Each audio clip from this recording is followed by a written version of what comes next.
Okay, good morning. Bili na tayo ng pagkain para sa break time mamaya. Bumili tayo ng pandesal, kanin.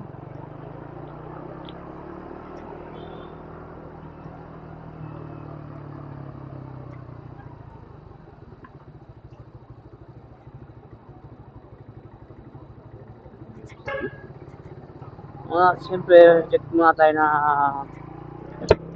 bag o gamit natin sa guard bago pumasok sa company.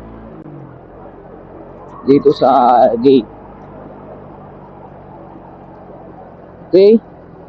Follow the SOP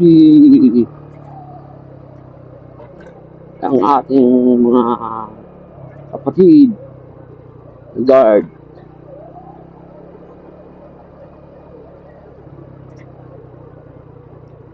Dito na tayo sa parking.